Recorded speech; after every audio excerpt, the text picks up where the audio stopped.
Okay. Um, in the pages of scripture, kings and giants are never just historical figures.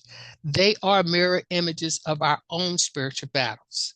The kings reveal our constant struggle between human pride and divine surrender, while the giants represent the seemingly impossible, overwhelming obstacles that stand between us and God's promises. So this evening, we will look at while that human kings will always fail us and earthly giants will always terrify us, neither can stand against the true King of Kings. So we're going to get started here. And this presentation will cover Israel's transition from fighting giants to civil war that split the kingdoms, and we'll see all of this later. It contrasts physical giants defeated by faith with political giants of pride and idolatry. So in the Bible, the giants, in the Bible, they are primarily referenced as Nephilims, Rephaim, and Anakims, described as unusually tall and mighty warriors. They often appear in scripture during accounts of the antediluvian world, which is before the flood, and the Israelite conquest of Canaan. They were elite warriors, rulers, and tribal clans renowned for their terrifying physical size, violent nature, and immense strength. The giants, and who the giants were, the Bible uses a direct, distinct tribal name to describe these extraordinarily large people, tracing them from before the great flood down to the era of King David. So we talk about the Nephilim, the fallen ones. There's a lot of different, well, not a lot of different stories, but there are different versions of the Nephilims. So the first appearing in Genesis 6:4, they were the offspring of the sons of God and the daughters of men. Depending on the theological view, they were either the hybrid offsprings of fallen angels and human women, or the powerful corrupt rulers born from an intermarriage of Seth's godly line and Cain's rebellious line. And the Anakims, they were descendants of Anak. They were nomadic clan giants centered around the ancient city of Hebron. They were so physically imposing that the Israelite spies sent by Moses felt like grasshoppers.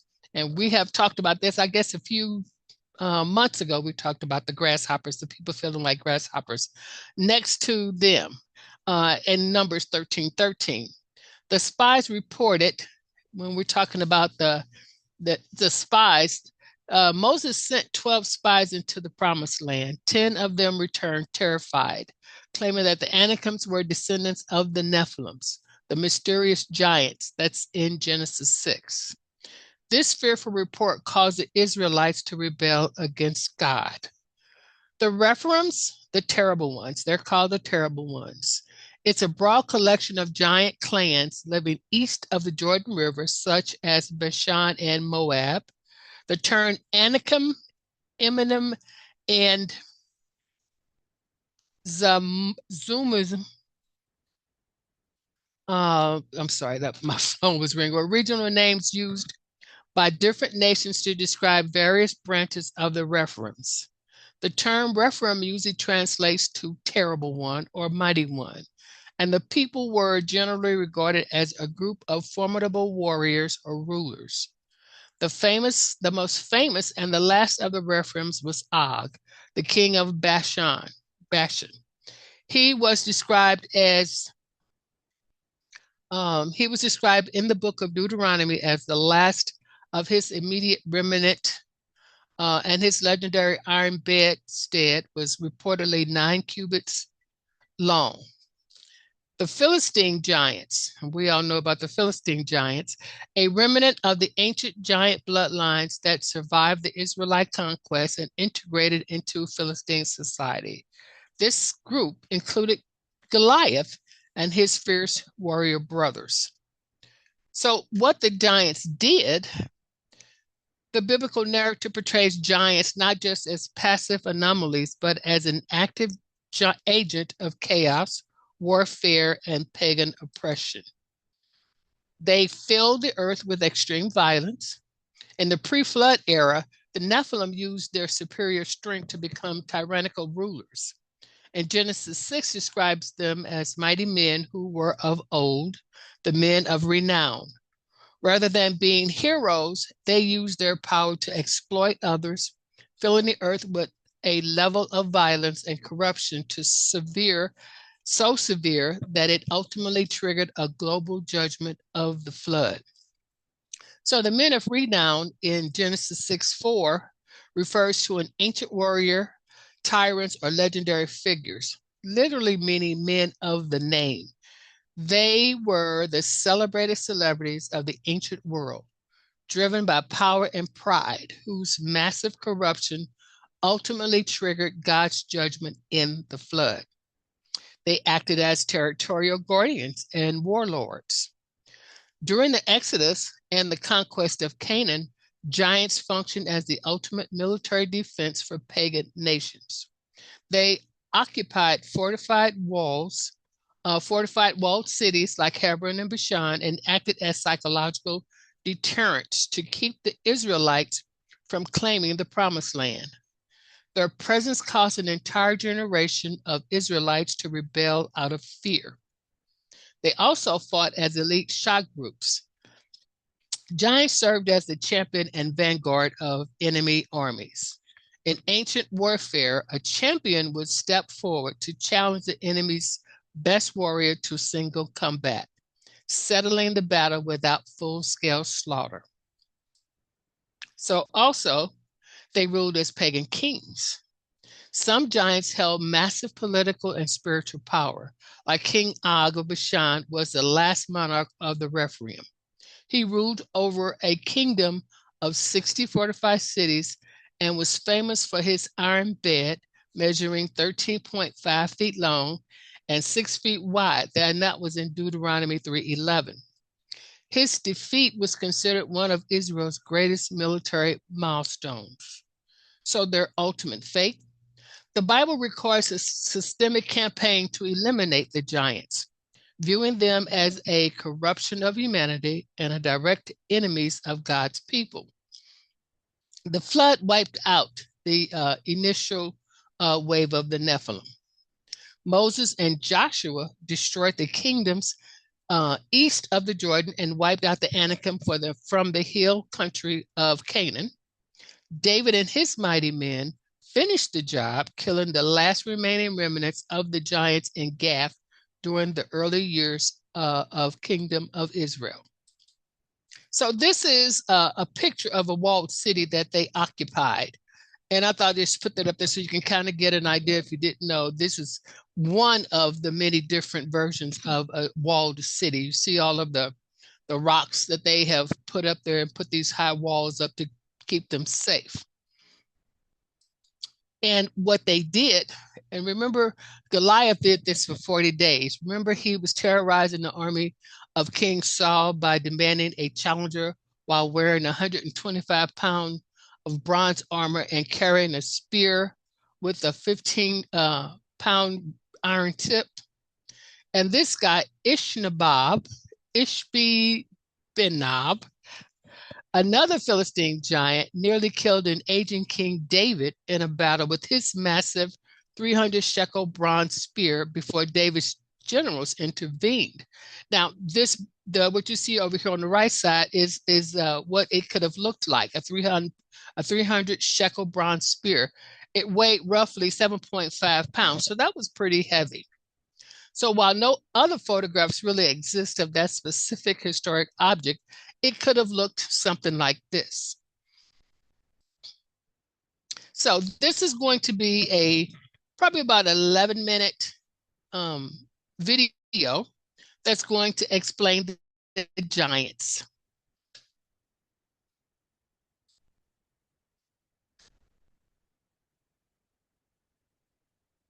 Hopefully I can get it to play. Every giant in the Bible explained who they were, where they came from, what they did, and why God ordered most of them destroyed. 1. The Nephilim. This is where it starts. Genesis chapter 6, verses 1 through 4. Before the flood, before Noah, before the world was reset entirely, the text says something strange, that the sons of God came to the daughters of men and had children with them.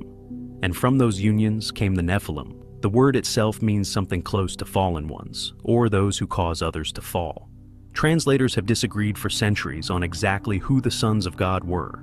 Some say fallen angels, some say corrupt descendants of Seth, some say powerful rulers who abused their position and took women by force.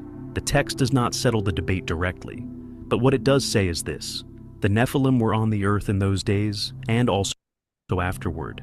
That word afterward matters. It means they did not end with the flood.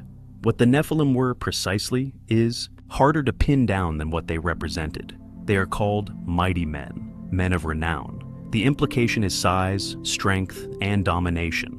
And when later books of the Bible reference giants by name, the memory of the Nephilim is always somewhere in the background. The category that started everything. The flood came, the world ended, but the giants came back. 2. The Anakim. The first time Israel got close to the Promised Land, they sent 12 spies ahead to assess what they were walking into. Numbers chapter 13. The spies came back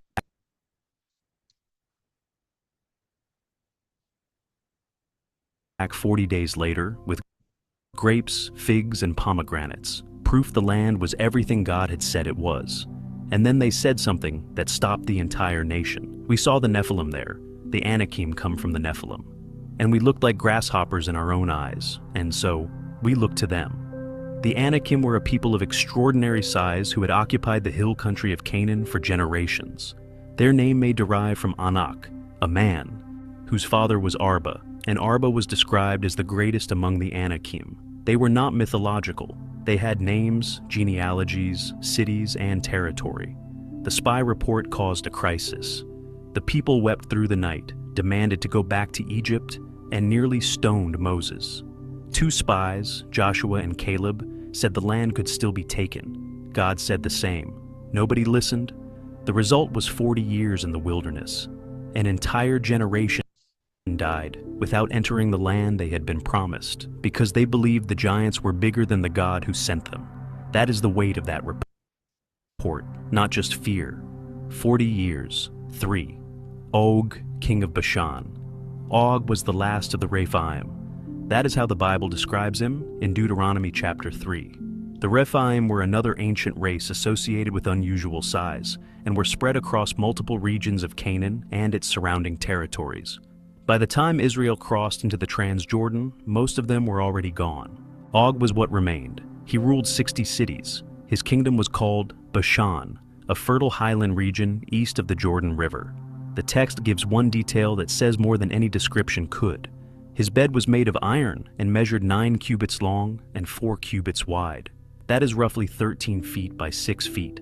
The bed was kept in Rabbah, the capital of Ammon, possibly as a trophy or a monument. People went to see it.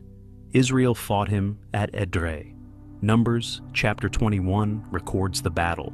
Before it began, God told Moses directly, "Do not fear him." The same pattern that had paralyzed an entire generation 40 years earlier was now addressed before the army even moved. Og was destroyed. His 60 cities were taken. His kingdom was given to the half-tribe of Manasseh.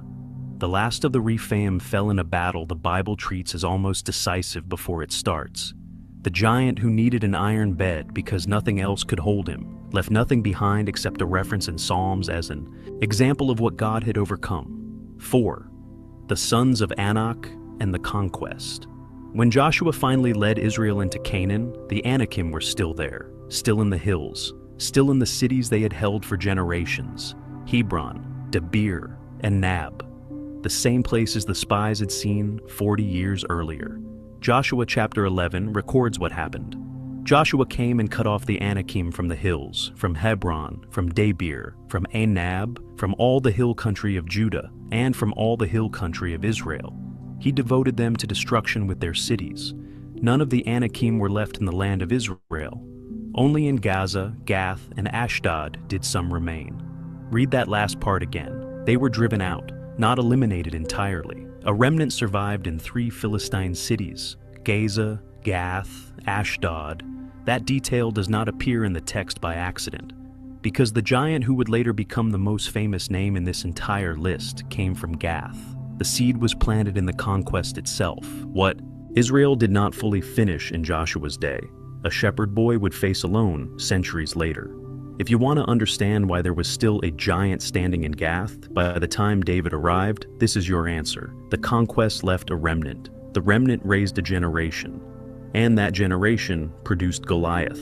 5. Goliath. Now we get to the name everyone knows. 1 Samuel chapter 17. The Philistines and Israel were at a standoff in the valley of Elah. Each army held a hill. The valley between them was the problem. And every morning, for 40 days, a man walked out of the Philistine camp to settle the matter by single combat. His name was Goliath. He was from Gath. The text says he was 6 cubits and a span tall, roughly 9 feet 9 inches. His armor alone weighed about 125 pounds. The iron tip on his spear weighed 15 pounds. He had a shield bearer who walked in front of him, and every morning he said the same thing. Choose a man and let him come down to me. For 40 days, the entire Israelite army, including King Saul, who was himself taller than anyone else in Israel, heard that challenge and did nothing. Then David arrived. He was bringing food to his brothers who were soldiers. He heard the challenge. He asked what would be done for the man who killed this Philistine. His older brother told him to go back to his sheep. David asked again. Before this fight, David said something that deserves to be heard clearly. You come to me with a sword and a spear and a javelin. But I come to you in the name of the Lord of hosts, the God of the armies of Israel whom you have defied. 1 stone. The giant fell face down. David had no sword, so he took Goliath's and cut off his head with it. The Philistines fled. Israel pursued. And the head was eventually brought to Jerusalem. What 40 days of professional soldiers could not do, a shepherd did in under a minute. If you believe this kind of content matters, take a second right. Now and subscribe, hit the like button, and share this video. It helps this channel reach more people who need to hear it. Now, let's keep going. 6. Ishbi-Benob and the 4 giants of Gath. Goliath had brothers. This is not a detail most people know, but 2 Samuel chapter 21 and 1 Chronicles chapter 20 make it clear. After David became king, after the wars were mostly settled, 4 more giants appear in the text. All of them from Gath, all of them connected to Goliath's lineage. The first was Ishbi-Benob. His spear weighed about 8 pounds and he carried a new sword. He caught David in a moment of battlefield exhaustion and was about to kill him. A man named Abishai intervened and struck the giant down. After that, David's men swore he would never go into battle with them again. The risk was too high. The second was Saph, also called Sippai, killed by a man named Sibbecai the Hushathite in a battle at Gezer. The text records it in one line, clean and final. The third was another giant killed by Elhanan in a battle at Gob. The text says his spear shaft was like a weaver's beam, the same description used for Goliath himself in 1 Samuel. These were not coincidentally large men. This was a pattern, a bloodline, a remnant of something older. The fourth was the one with the most striking physical detail. A man with 6 fingers on each hand and 6 toes on each foot, 24 digits in total. He was killed by Jonathan, the son of David's brother Shemaiah, when he defied Israel. 4 giants, 4 battles, all from Gath, all destroyed by David's men. The remnant that the conquest had left in 3 Philistine cities was being systematically removed 1 generation later by the king who had started the work as a teenager. 7. Lahmi, the brother of Goliath. 1 Chronicles chapter 20, verse 5 names him directly. Lahmi, the brother of Goliath the Gittite. Gittite meaning from Gath. He was killed by Elhanan, son of Jair. This is significant because it resolves a long-standing question about the different accounts in Samuel and Chronicles. The details in the 2 books appear to conflict at first reading, but when read carefully alongside each other, the picture is consistent. There were multiple giants from the same family, multiple battles, multiple men tasked with ending them. Lahmi is mentioned briefly and killed without ceremony. No lengthy description of his armor, no 40-day challenge, no elaborate standoff. He appears in the record, is defeated, and the text moves on. That brevity is its own statement. What had once paralyzed an entire nation for 40 years, what had made soldiers hide in their tents every morning for over a month, was now handled in passing, recorded almost as a footnote. The size of the enemy had not changed. What had changed was who was doing the fighting. 8. The Rephaim and what came before. To understand the giants of the Bible fully, you have to go further back than Goliath, further back even than the Anakim. The Rephaim were a people who appear early in Genesis, referenced in chapter 14 and again in chapter 15, where God tells Abraham that his descendants will one day inherit the land currently occupied by 10 nations, and the Rephaim are among them. They had cities, Ashtaroth Karnaim, mentioned in Genesis 14. They had territory that stretched across what is now Jordan. They were ancient enough that by the time Moses wrote, they were already remembered as a former people. Giants who had once covered much of the region and been mostly displaced or destroyed by other nations before Israel ever arrived. Deuteronomy chapter 2 gives a precise account of this. The Moabites called them Amim. The Ammonites called them Zamzumim. Other nations knew them by other names. Each group had their own word for the same thing: large, ancient, dangerous. And God gave each of those nations victory over the giants in their territory, just as he was giving Israel victory over the giants in theirs. The text draws the parallel explicitly. God was clearing the land of these people through multiple nations over multiple generations. Israel was not the first to face them. They were the last in a long sequence. What the Rephaim represent is not just a racial or physical category. They represent a pattern of something older than Israel's history pressing into it. And the response to that pattern, in every case, was the same. The giants fell. The nations that trusted God inherited the land. The ones that didn't stayed in the wilderness and died there. Every giant in this account has a name, a territory, a lineage, and a consistent end. None of them died peacefully. None of them won the last battle. From the Nephilim before the flood, to Og on his iron bed, to the 4 men from Gath, cut down one by David's soldiers, the pattern is identical. The size of the opponent was never the deciding factor.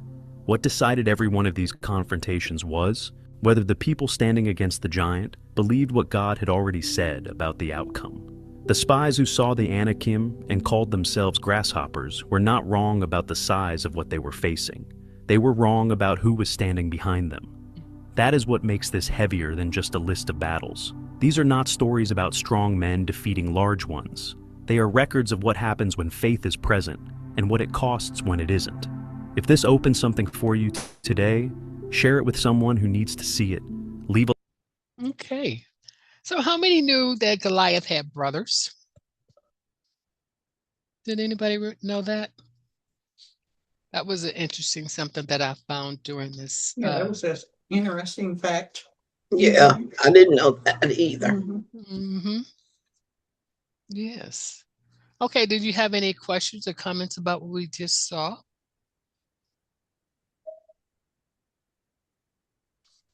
Okay. So we'll go on because subscribe if you haven't. I have and help this video that's going to come up in a little while that's going to talk about the split of these countries. So we're going to get into that in a little bit. But that video is like 23 minutes. That's why I want to make sure we are able to hear that, the divided kingdoms.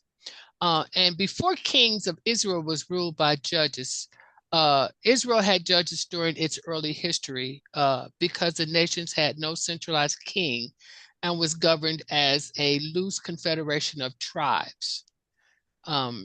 These leaders served as a temporary divinely appointed military commanders and deliverers who rescued the Israelites from foreign oppression when they abandoned their faith. And we know the Israelites kept doing that over and over again. The cycle of sin and the rescue was Israel would repeatedly turn away from God, leading to oppression by neighboring nations. So when the people repented and cried out for help, God would raise up a judge. In Hebrew, it's Sophet, to defeat the enemies and restore the peace. But why did Israel change from judges to kings, and why did God not want to give them a king? God opposed Israel's desire for a human king because it represented a direct rejection of his divine rule. By demanding a monarch to be like all the other nations, the Israelites were abandoning their unique identity as governed directly by God, and showing a lack of trust in his providence. So according to the biblical account in 1 Samuel 8, God and the prophet Samuel warned Israel of severe consequences if they insisted on having a human king. So the reason why he was against it, and he tried to make them understand, it was a loss of freedom. God warned that a human king would draft their sons for the military, force their daughters into domestic servitude, and confiscate their fields and produce to build royal wealth. And produce to build royal wealth. They would do heavy taxations.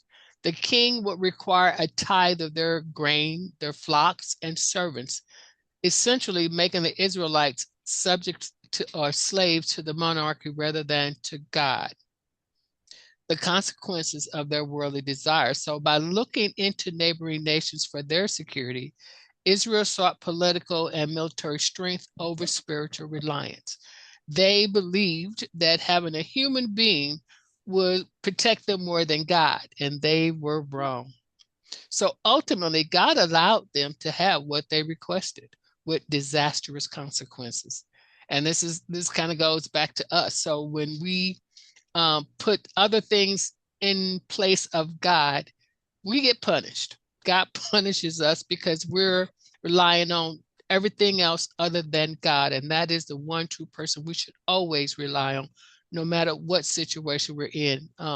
So to show them that placing their ultimate trust in a flawed human leader would lead to oppression, they demanded a king to be like the nations around them. God gave Israel a human king, beginning with Saul. And this is where we get into the kings. Because the people demanded one.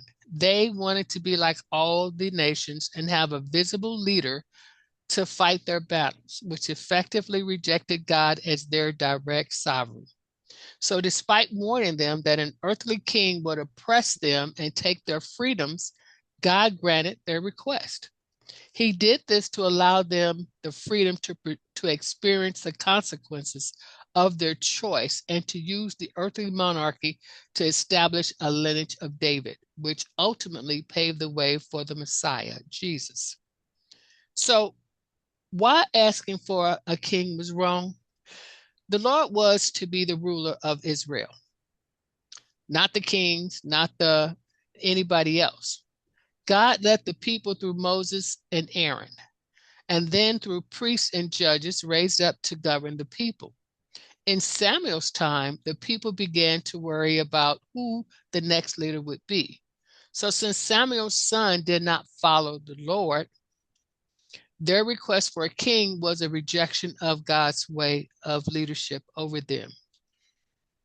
Another reason is it was wrong to ask for a king is that Israelites did so in order like to be all the other nations. God had created Israel as a unique people, and God was their leader. So when the Israelites wanted a king like other nations, they were rejecting their unique set-apart position as God's people. The nation whose God was to be the Lord alone was envious of the nations who followed false gods. Remember, God is a jealous God. So the first rulers governed all 12 tribes of Israel together. We had King Saul, King David, King Solomon were first rulers to govern all 12 tribes of Israel together, forming the period known as the United Monarchy. So these are the 12 tribes. We know Abraham, Sarah, then Isaac and Rebekah. There's Jacob. And Jacob had Leah, Zilpah, Bilhah, and Rachel. We see their sons, Reuben, Simeon, Levi. We had Issachar, Zebulun, Gad, and Asher, and then Dan and Naphtali, and then Joseph and Benjamin. We had Dinah down there, was the only daughter they had. And there is Dinah down there. So now we're going to dive into a crucial turning point in Scripture, where Israel's transition from a loose federation of tribes ruled by judges to a kingdom ruled by monarchs. As we walk through their lives of Israel's first 5 kings, we're only going to do 5 of them, but there's 40 of them. Saul, Ishbosheth, David, Solomon, and Jeroboam. We'll see a running theme. We'll see what happens when leaders look to their own strength versus when they fully submit to God's heart. So ultimately, this isn't just a history lesson. It's a study of how God uses flawed human instruments to advance his divine plan and establish his covenant. The history of Israel's kings, when the kings sought God, the nations flourished. So when the kings rebelled, the nations collapsed. Through it all, we see that human leadership is incredibly fragile, but God's sovereignty never fails. So the first 5 kings of Israel spanned the United Monarchy in 1040 to 930 BCE, before the nation split into 2 separate entities. And this is where we get the divided kingdom. The succession begins with Saul, followed by David's brief rival with Ishbosheth, and then established a golden age under David and Solomon, which subsequently fractured. After Solomon's reign, the nation split into the northern kingdom of Israel and the southern king Judah. But let's look at the first 5 kings. So the first king we see is Saul. He was Israel's first king, and he reigned approximately 1050 to 1010 BC, which is before Christ, and he reigned for 40 years. He was appointed by the prophet Samuel. Chosen for his impressive height, he transitioned from a humble farmer to a military leader. The prophet Samuel anointed Saul as the first king of ancient Israel after Saul was sent to find his father's lost donkeys and ended up meeting the prophet, who was instructed by God to appoint him as a ruler. So the private anointing. Samuel took a flask of oil, poured it over Saul's head, and kissed him to signify that God had chosen him to lead his people. This event is detailed in 1 Samuel 10:1. Following the private ritual, Samuel gathered the tribes of Israel at Mizpah to publicly present Saul as their king. Saul's kingship was officially confirmed after he led the Israelites to a military victory against the Ammonites at Jabesh Gilead. Saul didn't seek out the throne. He was actually out looking for his father's donkeys when God directed the prophet Samuel to him. Saul was physically impressive. As I said, he was head and shoulders taller than anyone else, which was exactly what the people wanted, a king who looked like a warrior. Israel chose Saul based on an outward appearance, but we all have learned that God looks at the heart. Saul's reign started with an incredible humility and power. So when an enemy threatened an Israelite city, the Spirit of God came upon Saul.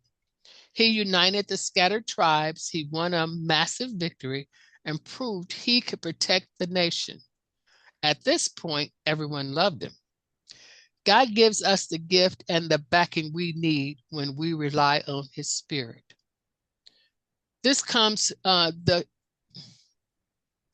I don't know what I was saying there. That comes this major. So this is a major disobedience. Saul is waiting for Samuel to offer a sacrifice. In these kings, they started off real good, but then they always ended up bad. And here Saul was waiting for Samuel to offer a sacrifice before going to battle. Samuel was late, so Saul's soldiers got scared and started running away. And under pressure, Saul takes matters into his own hands and performs the ritual himself, which only priests were allowed to do.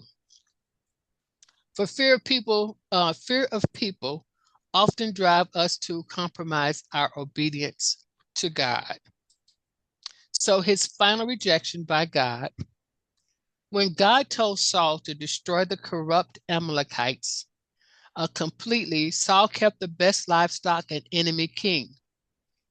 When confronted by Samuel, Saul made excuses and blamed his soldiers. Samuel tells him that God prefers obedience over religious rituals and that his crown will be given to someone else. Now, there's a lot of thunder and lightning outside of my window right now. So if I get cut off, I'll be right back. Partial obedience is still disobedience.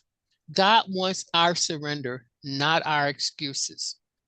So Saul let jealousy ruin his life. A young David defeats Goliath and becomes a war hero. The crowd sings that David is greater than Saul. So instead of fighting Israel's actual enemies, Saul became completely obsessed with hunting David in the desert, wasting his leadership on a personal vendetta.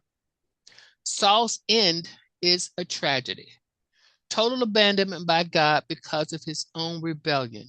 He visits a witch doctor for advice before a major battle. The next day on Mount Gilboa, Israel loses. His sons are killed, and a wounded Saul takes his own life. A reign that started with so much promise in total isolation. So here we see walking away from God leads to a dead end. Saul's life is a warning about the cost of pride. So King Ishbosheth, and another name for it is the Ishbal, he was called the rival king or the puppet king. Originally named Ishbal, man of Baal, later biblical writers changed his name to Ishbosheth, literally man of shame, to reject pagan association and his tragic end. So he had a short reign. He reigned only 2 years, and he was the son of Saul. After King Saul's death, King Ishbosheth, also known as Ishbal, ruled over 11 of the 12 tribes of Israel. The remaining tribes, Judah, anointed David as their king, and Ishbosheth established his capital at Mahanaim, reigning for 2 turbulent years. And then 2 Samuel 2, 8 through 10 introduces him as a king over Gilead, Ephraim, and Benjamin while David ruled. Ishbosheth was a figurehead. His cousin and army commander Abner controlled the real power behind the throne. His rule sparked a bitter, prolonged civil war between the house of Saul, which was the northern tribe, and the house of David, which was Judah. So Ishbosheth confronted Abner about a royal concubine. They got into a little scuffle, which was viewed as a threat to the throne. Feeling insulted, Abner abandoned Ishbosheth and negotiated a truce with David.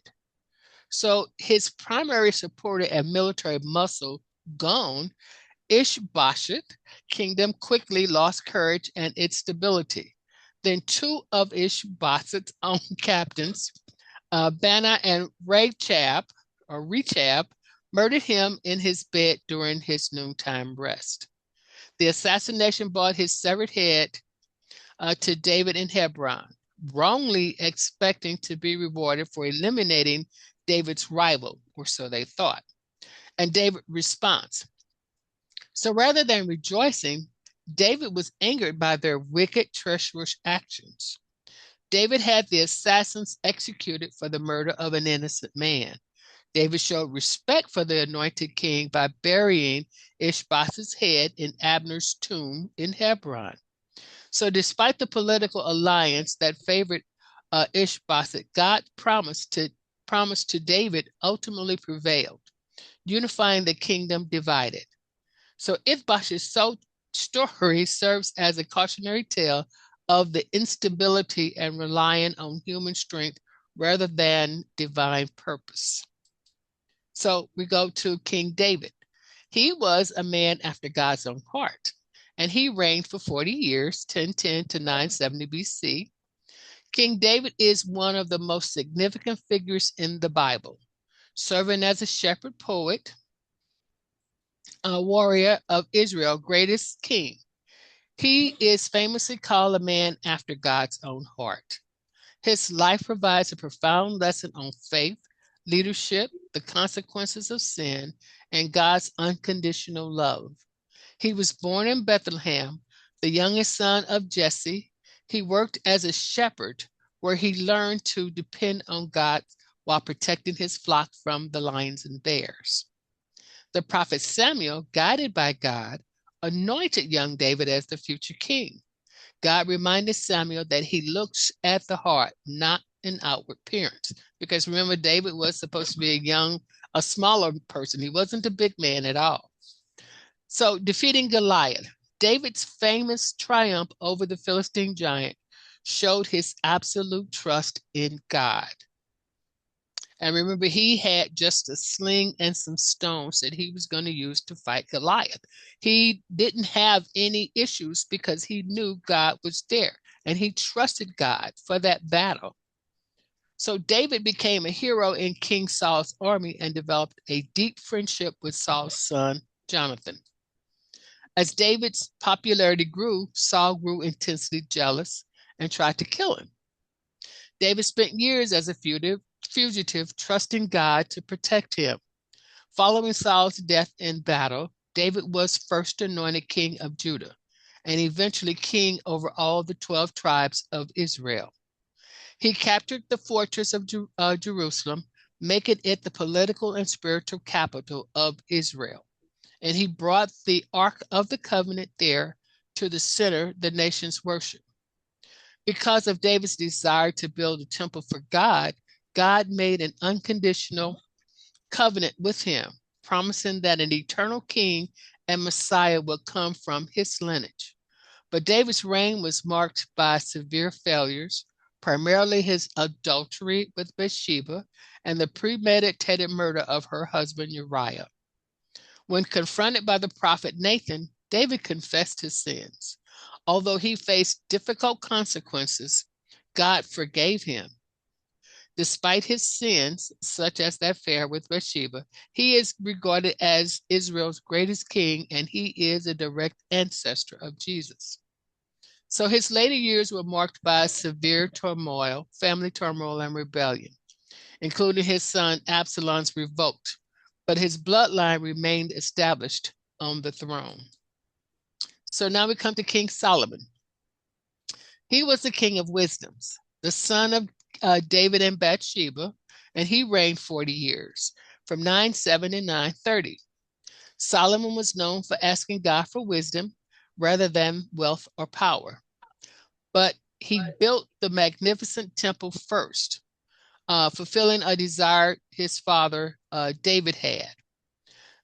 On 1 Kings 3, God offered Solomon anything he desired. So instead of asking for wealth or a long life, Solomon humbly requested wisdom to govern God's people.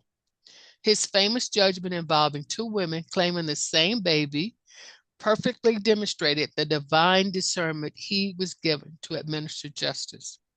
Solomon wrote thousands of proverbs and songs, contributing foundational wisdom literature like Proverbs, Ecclesiastes, and Song of Songs.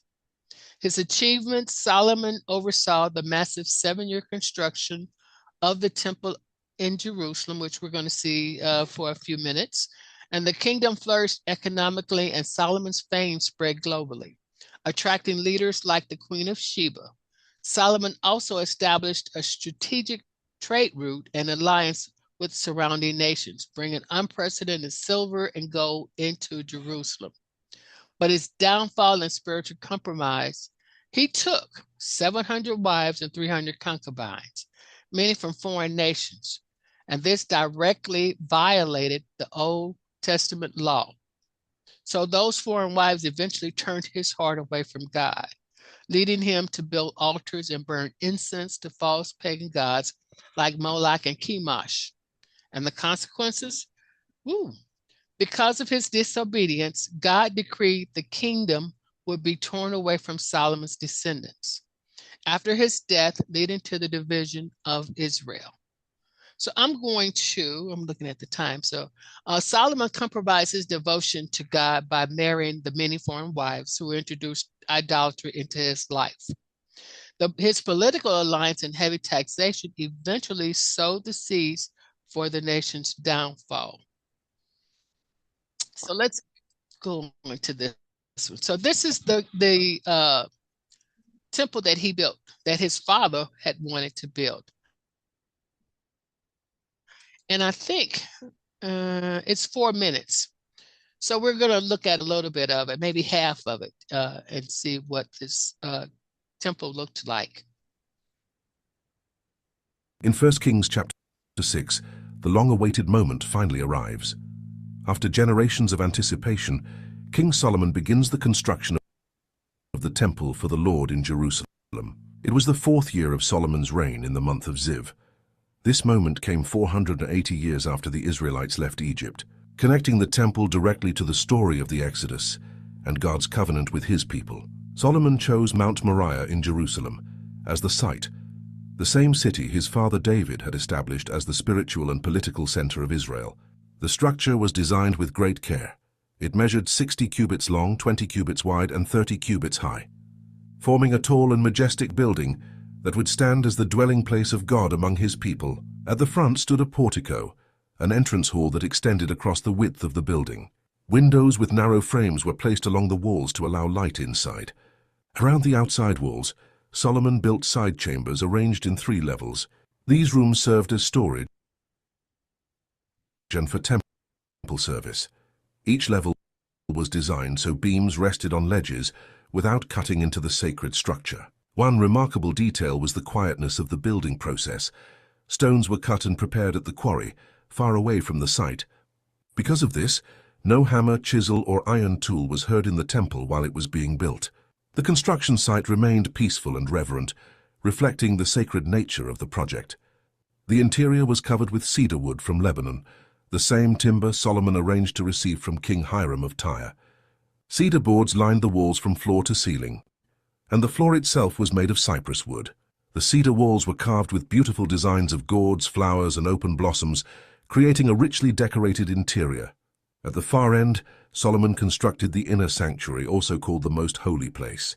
This was the most sacred area, where the Ark of the Covenant would eventually rest. The inner sanctuary formed a perfect cube, 20 cubits long, wide, and high, symbolizing completeness and divine perfection. Solomon overlaid the interior of the sanctuary with pure gold, covering the walls and even the altar with gold.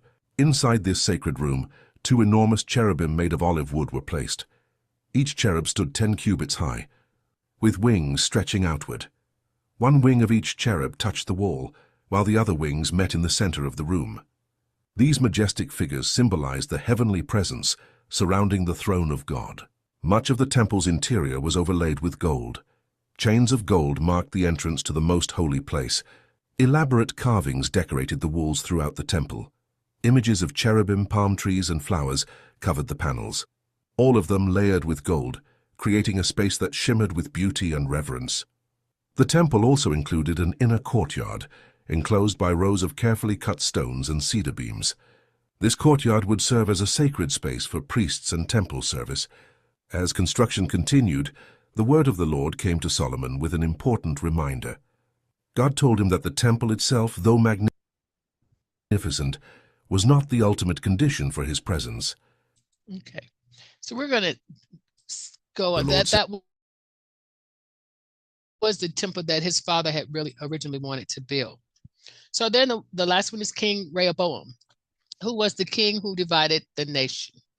He was the son of Solomon, and he ascended the throne at the age of 41 and ruled for 17 years, roughly 931 to 913 BC, before Christ. Son of King Solomon and his Ammonite wife, Naamah. Upon Solomon's death, the people of Israel met with Rehoboam to request relief from the heavy taxes and forced labor their former king had placed on them. So 10 northern tribes rebelled and broke away from the separate kingdom, to form the separate kingdom. He didn't want to do that. So his fatal choice, the kingdom divides. Rehoboam's response is a classical biblical example of how rejecting wise counsel can destroy a legacy. He consulted older advisors who urged him to speak kindly and serve the people, assuring him of their loyalty, eternal loyalty. He rejected this advice and listened to younger, inexperienced peers, his buddies. So the consequences for him doing that to the people was harsh threats, stating, "My father disciplined you with whips, and I will discipline you with scorpions." This brash statement caused the 10 northern tribes to rebel and crown Jeroboam. Only the southern tribes of Judah and Benjamin remained loyal to the house of David. So I want to go here, the northern kingdoms, I want to say the northern kingdom, Israel tribes consisted of 10 of the original 12 tribes: Asher, Dan, Ephraim, Gad, Asher, Issachar, Manasseh, Naphtali, Reuben, Simeon, and Zebulun. And the northern kingdom was politically unstable, characterized by frequent dynastic change and assassinations. To prevent his citizens from traveling to Jerusalem in the south for worship, King Jeroboam established a new religion center in Dan and Bethel, which incorporated unorthodox practices. And the fall lasted about 200 years until it was conquered and its population exiled by the Neo-Assyrian Empire in 722 and through 721 BCE, giving rise to the 10 lost tribes of Israel. And the southern kingdom, which is Judah, consisted of the tribes of Judah and Benjamin. The southern kingdom was more unified and politically stable because it remained under the continuous rule of the Davidic dynasty. Religiously, it was centered around the first temple in Jerusalem and largely adhered to the Mosaic law. And their fall, Judah survived for over a century, longer than the north, but it was ultimately conquered. The temple was destroyed, and many of its people were exiled to Babylon by King Nebuchadnezzar in 586 BCE. So remember, the Levites, the priestly tribe of Levi, did not receive a dedicated land territory like the others. Instead, the Levites lived in a designated city spread throughout both the northern and the southern kingdom. So this is just a quick little overview of the two kingdoms, the capital cities, the northern kingdom of Israel and the southern kingdom. The capital cities, the total kings, you see the dynasties, the spiritual statuses. All 19 kings were considered wicked in the northern kingdom, and 8 kings were good, 12 were wicked in the southern kingdom. And conquered by the Assyrians in 722 BC. That was the northern kingdom and southern kingdom conquered by Babylon in 586. So this is the video that's going to take probably about 20 minutes, 23 minutes. And it's going to speak on the division, the day the kingdoms divided.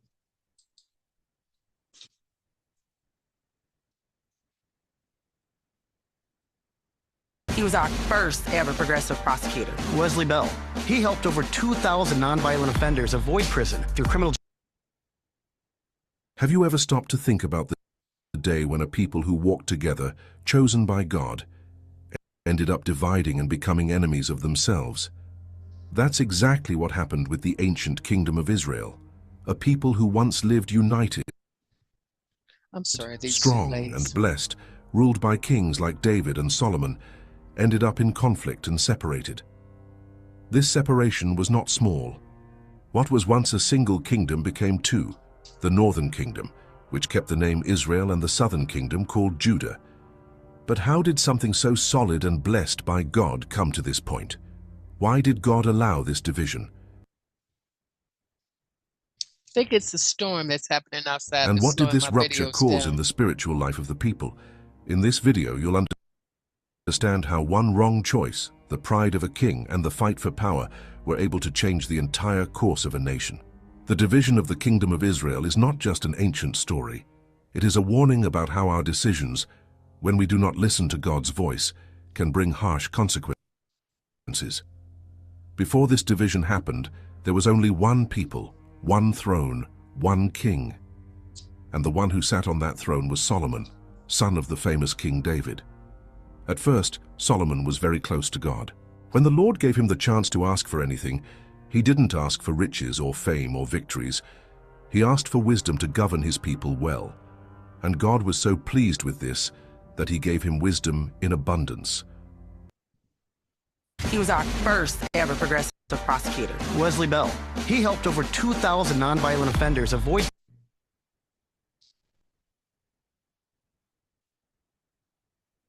But not only that, he also gave him riches, respect, and peace like no other king had ever experienced. 1 Kings chapter 3, verses 5 and 14. During Solomon's reign, Israel lived its best days. The country was respected, and Jerusalem became a city admired by all. The fame of Solomon's wisdom was so great that even the Queen of Sheba traveled from afar just to hear what he had to say and to see with her own eyes everything he had built. One of the greatest achievements of that time was the Temple of the Lord, an impressive construction made with great care and dedication, which took 7 years to complete. It was a clear sign that God dwelled among his people. But behind all that greatness, problems began to appear. At first, almost no one noticed.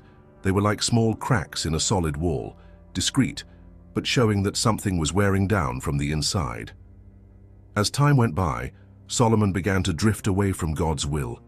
He disobeyed the command not to marry foreign women and not to make alliances with people who worshipped other gods. In the end, he accumulated 700 wives and 300 concubines, most of them from other nations. And it was because of these alliances that Solomon's heart began to turn. Out of love for them, he began to allow and even support worship to pagan gods like Ashtoreth, Milcom, and Chemosh. 1 Kings chapter 11, verses 1 and 4. Idolatry, which was once something from other peoples, began to find its place within Israel. And there, silently, the root of a future division began to grow. Besides that, in order to maintain the luxury of the palace, the grand constructions, and the army, Solomon imposed heavy taxes and forced the people to work for the government. The tribes of the north felt this burden the most. They began to feel exploited, left out, and voiceless. To many, the king no longer seemed like a just leader, but someone distant, surrounded by riches, alliances, and decisions that ignored the reality of the common people. This feeling of dissatisfaction spread throughout the kingdom. Families murmured, peasants complained, and the questions multiplied. How long are we going to endure this? It was in this scenario that Jeroboam emerged, a hard-working man, respected, and with a spirit of leadership. Solomon trusted him and appointed him to oversee the construction work in the northern tribes, especially in Ephraim. But one day, something surprising happened. The prophet Ahijah, who was from Shiloh, met Jeroboam along the road. He was our first ever progressive prosecutor. Wesley Bell. He helped over 2,000 nonviolent offenders avoid prison. In a symbolic and prophetic act, Ahijah tore his own cloak into 12 pieces and handed 10 of them to Jeroboam. That meant that 10 tribes would be taken from the kingdom of David and given to Jeroboam to form a new kingdom, 1 Kings chapter 11, verses 29 and 31. God's message was clear. Because of Solomon's unfaithfulness, the kingdom will be divided. When Solomon heard about this prophecy, he tried to take Jeroboam's life. But Jeroboam fled to Egypt and escaped. Even so, the division was already on its way. The mistakes had been made, the people were wounded, and idolatry had stained the reign. What was once unity was now beginning to fall apart. Despite all the success and fame he had achieved, Solomon ended his life with an unstable legacy. The throne, which once symbolized the presence and blessing of God, now trembled before the consequences of his poor choices. He began as a king close to God and ended up allowing the worship of false gods in his land. This part of the story leaves a powerful message. No success is worth it if it's built on disobedience to God. You may have intelligence, power, and prestige, but if your heart is far from the Lord, The end will always be ruin. At that time, the kingdom was not yet divided, but that would not last long. Solomon's actions had opened wounds, injustice had planted resentment, and the people could no longer bear the weight of decisions that were never theirs. After Solomon's death, his son Rehoboam took the throne. It was the chance for a new generation to bring relief, wisdom, and change. The people still respected David's dynasty, but they were tired of the high taxes and forced labor that had marked the final years of the previous reign. In his very first days as king, Rehoboam went to the city of Shechem, a place full of meaning for the people. There, representatives from all the tribes gathered to hear the new king. Jeroboam, who had been exiled in Egypt out of fear of Solomon, took advantage of the former king's death and returned to Israel. Upon his arrival, he was warmly received by the people and became the spokesman for the northern tribes. He then stood before Rehoboam, accompanied by leaders from the tribes, and made a direct and sincere request. "Your father put a heavy burden on us. If you lighten this load, we will serve you with loyalty." 1 Kings chapter 12, verse 4. That moment was a great opportunity. Rehoboam had before him the chance to begin his reign with wisdom, earning the trust of the tribes and bringing relief to a people who felt oppressed. All they wanted was a king who would listen to their pain and act with justice. They were not rejecting authority, they were simply asking for respect and consideration. Rehoboam asked for 3 days to give an answer. Up to that point, everything was fine. He wanted to think before deciding. He was our This first is ever where his progressive mistake prosecutor. comes in. Wesley Bell. He helped over 2,000 nonviolent offenders avoid. But the problem began when he sought advice and chose the wrong people to listen to. First, he called the older advisors who had served his father, Solomon, wise and experienced men who understood the people and knew the inner workings of the kingdom well. They gave clear advice. If today you serve this people, treat them with respect and speak kindly to them. They will be faithful to you forever. 1 Kings chapter 12, verse 7. It was advice full of wisdom. A humble king wins hearts. But Rehoboam ignored those words.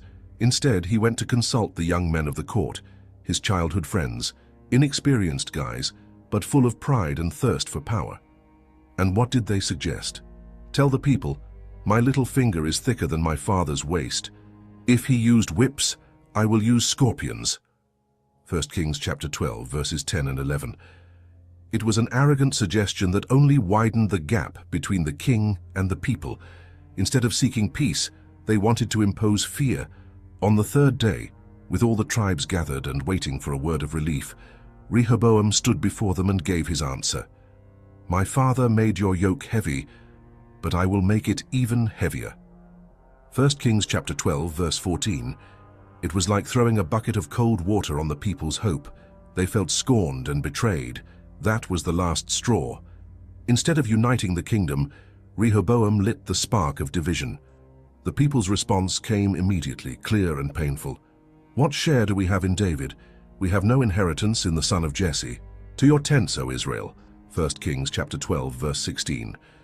Rehoboam's choice to treat the people harshly brought fast and serious consequences.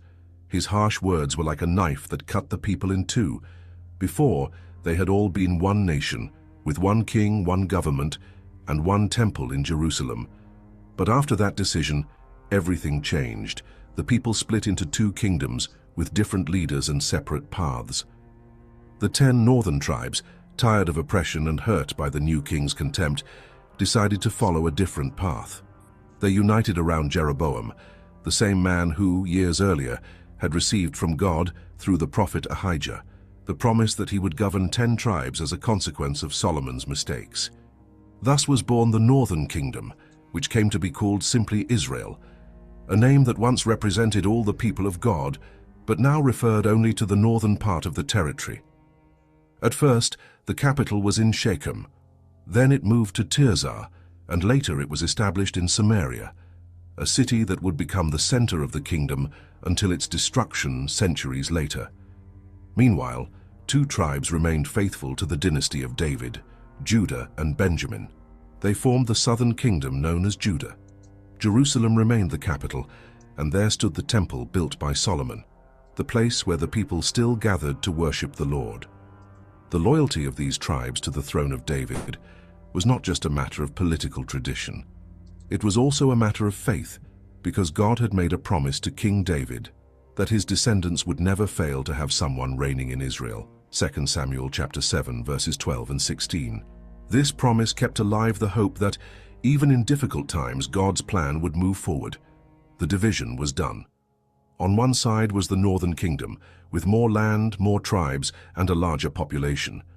But this kingdom did not have the temple in Jerusalem, nor a direct connection to the lineage of King David. On the other side was the southern kingdom, smaller in territory and in number of tribes, but with something very precious: the temple built by Solomon, the Levitical priests, and the continuation of David's lineage, the same line from which one day the promised Messiah would come. I spent 16 years in the Navy as a naval aviator. I retired when my wife got sick. Her lupus led to congestion. This was a moment that forever changed the history of God's people. With the official separation, it was settled like this. 10 tribes formed the northern kingdom, governed by Jeroboam, and the tribes of Judah and Benjamin belonged to the southern kingdom, led by Rehoboam.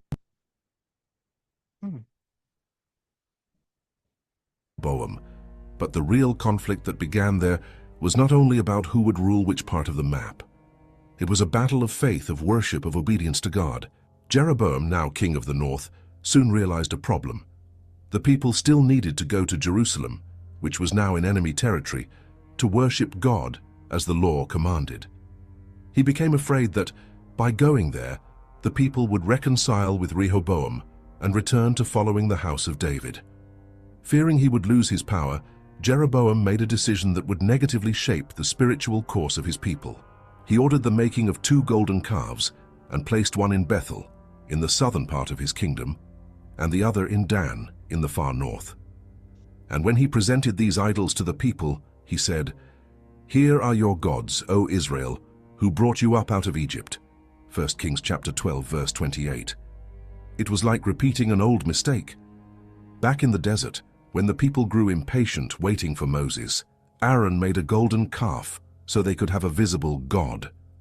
Jeroboam knew that story well, but even so he decided to follow the same path. Only he went even further. He didn't just change the place of worship, he created a new religious system. Jeroboam didn't stop at the golden calves.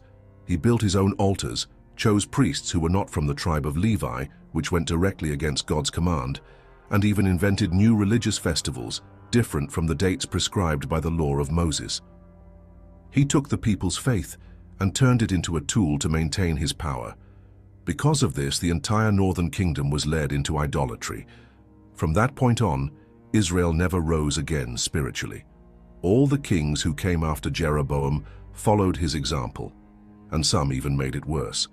The Bible began using the expression, "walked in the ways of Jeroboam, son of Nebat," to indicate when a king strayed from God. This became a negative mark in the history of Israel. Meanwhile, in the southern kingdom, the situation was different. Judah also had difficult moments, wicked kings, dangerous alliances, and even periods of idolatry. But there was something that remained firm. The temple was still in Jerusalem, the Levites were still in service, and the worship of the true God had not been completely abandoned. Over time, some kings arose in Judah who genuinely sought God and tried to lead the people back to the right path. Kings like Asa, Jehoshaphat, Hezekiah, and Josiah carried out important reforms. They tore down false altars, restored true worship, and called the people to repentance. Not all the kings were good, but there were moments of hope. Judah still preserved glimpses of faithfulness. There were still those who feared the Lord. The difference between the two kingdoms became increasingly clear. The northern kingdom, Israel, sank deeply into idolatry and did not have a single king who was truly faithful to God. The southern kingdom, Judah. I spent 16 years in the Navy as a naval aviator. I retired when my fast forward this my a wife little bit because these commercials is throughout this whole thing. got sick. Her lupus led to congestion. All right, I'm gonna take it to hard lesson about here. and called the people to repentance, but few listened. Many mocked, ignored, or even persecuted these men of God. The people preferred to continue with their false altars, priests without authority, political alliances with pagan nations, and empty religious practices. Justice disappeared. Love for one's neighbor was forgotten. And the judgment, which had been announced for so long, finally arrived. In the year 722 before Christ, the powerful Assyrian Empire invaded the northern kingdom. The city of Samaria was besieged, conquered, and destroyed. Many Israelites were taken as prisoners to other lands, scattered among foreign nations, and in their place, other peoples were brought in to occupy the region. He was our first ever progressive prosecutor. Wesley Bell. He helped over 2,000 nonviolent offenders avoid prison through. This mix of languages, beliefs, and customs caused the 10 northern tribes to lose their identity as a nation. The northern kingdom, called Israel, came to an end. It never again became a united nation. Its history ended in suffering, exile, and confusion, all because of the repeated choice to live far from God's will. And what about the southern kingdom, Judah? Judah experienced highs and lows. There were moments of genuine faith, led by kings who sought to please God. There were times when the temple was restored, God's law was read and taught again, and idolatry was firmly opposed. But these good periods were followed by difficult ones when corruption spread and the people turned away from the Lord. Even after seeing what had happened to the northern kingdom, the people of Judah did not learn from the mistake. Many kings gave in to pride, bad influences, and the desire for power. Okay, we're going to stop it there so we can take some time and ask. God continued to see if anybody has any questions. And the spiritual lesson here, it's how we believers can slay the giants of fear and doubt and temptation. So we need to focus on God, not our problems. But when the Israelite spies looked at the giants in Canaan, they were focused on their own smallness. And when David fought Goliath, he measured the giants against the power of God, not his own strength. So the giants represent trials, tribulations, and spiritual warfare. We look at daily giants like our anxiety, guilt, or hardship using the word of God. So as I bring this presentation to a close, we'll look at the big picture of what we have uncovered regarding the kings and the giants. So we began tracing the mysterious origins of the Nephilims and the terrifying giant clans, like the Anakim, who paralyzed Israel with fear, but we saw that fear was conquered by faith. So the victory of the kings, we witnessed how Israel's leadership shifted from cowardice to courage, starting with the defeat of King Og in his 13-foot bed, leading up to David's historic triumph over Goliath. We also learned that the victory was absolute. David and his mighty men hunted down the remaining giants of Gath, closing the chapter on these physical threats. The ultimate king. Ultimately, these battles serve as a much higher theological purpose. Earthly kings like David were great, but they were flawed and could not save Israel from its greatest enemies. The entire narrative of kings and giants pointed forward to the ultimate messianic king, Jesus Christ. He is the ultimate messianic king, and the true victory belongs to Jesus. So, who didn't come to slay physical giants, but to permanently conquer the spiritual giants in sin, death, and exile for all of us.